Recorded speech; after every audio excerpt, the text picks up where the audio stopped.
Welcome, ladies and gents. So we have an update on Prey, the sequel, which is, of course, the sequel to the Hulu reboot, technically Disney's reboot of Predator.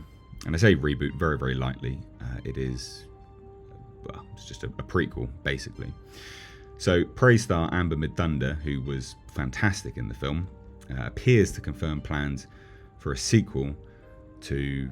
Well, this article calls it a Predator spin-off. It's not a Predator spin-off. It is quite literally a prequel. And we know that because there is an item within the film, slight spoiler alert, which is connected to Predator 2.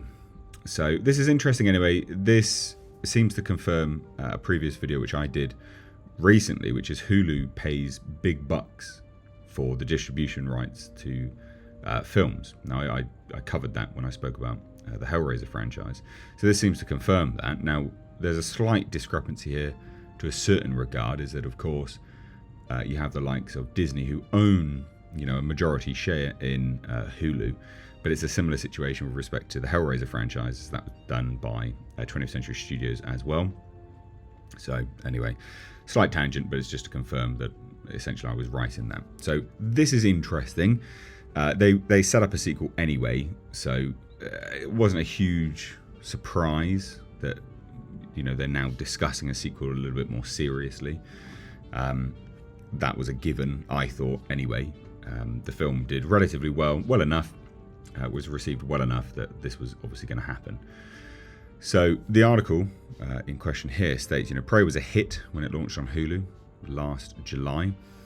Crazy to think that it was in July. And star Amber Midthunder has now confirmed that sequel talks are underway. The actress played Naru in the reboot, with a Comanche warrior encountering the deadly aliens in that 1700s setting, leading to a vastly different, very exciting take on a franchise which had grown stale. And it had kind of grown stale, but that's through no fault of its own.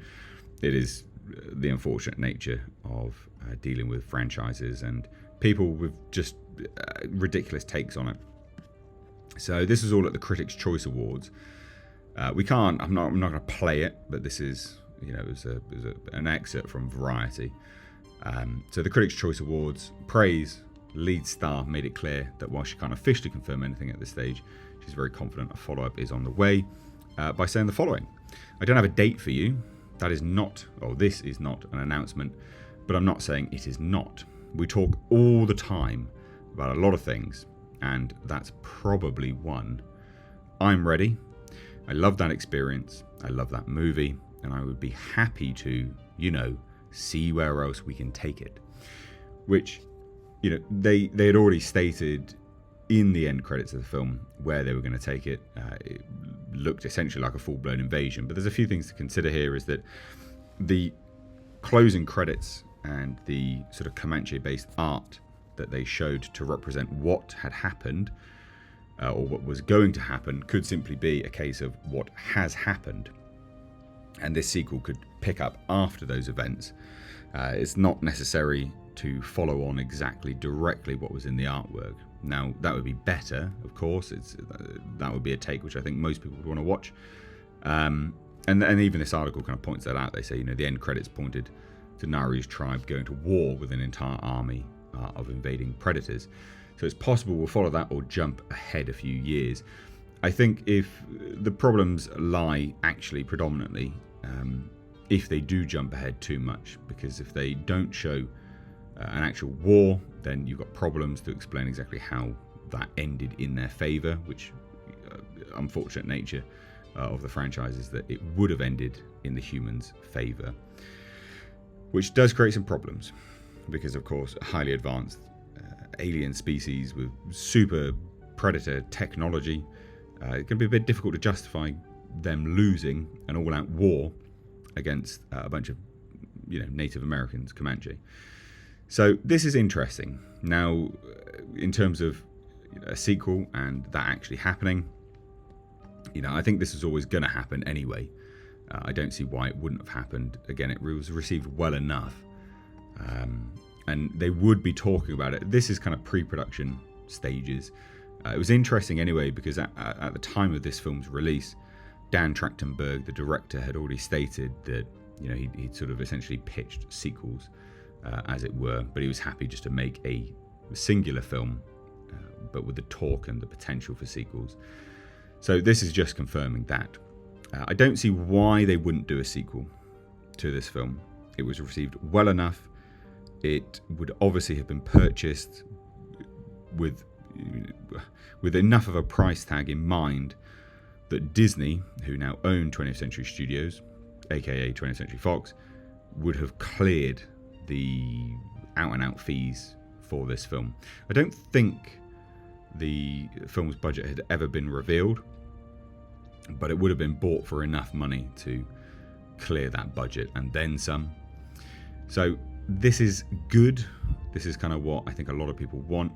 Now, Prey as a film, not a lot of people, a fair amount of people didn't like it anyway, due to contrived elements in the film, which is a given that in a film like this they were going to be doing that anyway, because you have to have some level of contrivance to justify the sort of winning of Naru. I personally liked the film. I liked it very, very much. I thought it was a very good film. I'd be keen to see where they go. I think an all-out war does pose some problems. I don't think that's where they should have gone with the closing credits, and I don't think doing a time jump is going to do that justice, because I think it just causes more questions than answers, and that's not what people want, especially when they've teased such a sort of an epicness. But they just shouldn't have teased it, personally. And they do need to explain how, and this is the problem that they need to explain how the flintlock pistol winds up back in the Predator's hands moving forwards, because Raphael Adolini in this film gives it to Naru. She then kills the Predator with it. If they have an all-out war, that flintlock pistol has to be given somehow back to the Predators, and so on and so forth. It's a pretty high level of contrivance that they need to justify and explain. Now, they can do it, and I think that they would do it very, very well. Dan Trachtenberg's proved he can write a pretty decent script for a Predator film. So I'm keen to see where it goes. But I hand it on over to you. Where do you think this is going to go? Do you think this is good, bad, ugly? Let me know down below in the comment section. Thank you so much for watching. Take care.